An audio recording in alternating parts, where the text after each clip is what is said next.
the man who fed the city and risked his life doing it. Welcome back. Today's short story is The Life of a Medieval Baker. Imagine the whole city still sleeping, but he is up every day before the sun. The baker's day begins in darkness because bread must be ready by dawn, and failure isn't an option, not because of customers, but because hunger can start riots. Fire, sweat, and flour filled the baker's days. In medieval times, bread meant more than survival. It meant social stability. This is back in that day, where bread was more than food, and medieval baker played a vital role in society. Medieval bread didn't always taste good. Bread often contained bran, pea flour, or acorns. Sometimes sawdust during famine. Teeth wore down fast, and digestive issues were common. Survival bread filled the stomach, not the soul.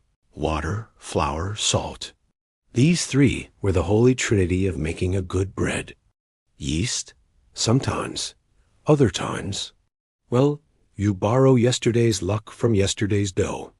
The village women would drop off their loaves too, because baking at home was illegal in many towns. Fire regulations. Medieval style. Bakers who sold underweight bread could be publicly shamed, fined, or dragged through the street. Baking bad bread wasn't a mistake. It could be a death sentence. Despite feeding the city, the baker is not loved. He is feared, distrusted, watched. He must belong to a guild, follow its rules, and bake only what he's allowed. Bake without permission, and the punishment comes fast. The baker's work never ends. 7 days a week. No holidays. No rest. By sunrise, the baker is basically the village alarm clock. By noon, he smells like bread, smoke, and mild regret. And by evening, he's already prepping for tomorrow, because bread waits for no one, not even the maker. As dawn breaks, the bread is finally ready.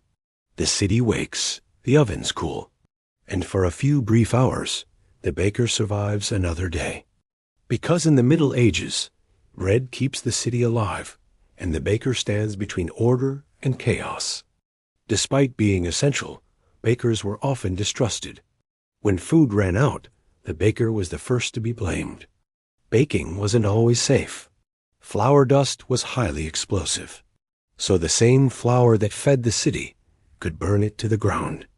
So next time you bite into a fresh loaf, remember, back in that day, baking wasn't a hobby. It was survival, skill, and a whole lot of heat.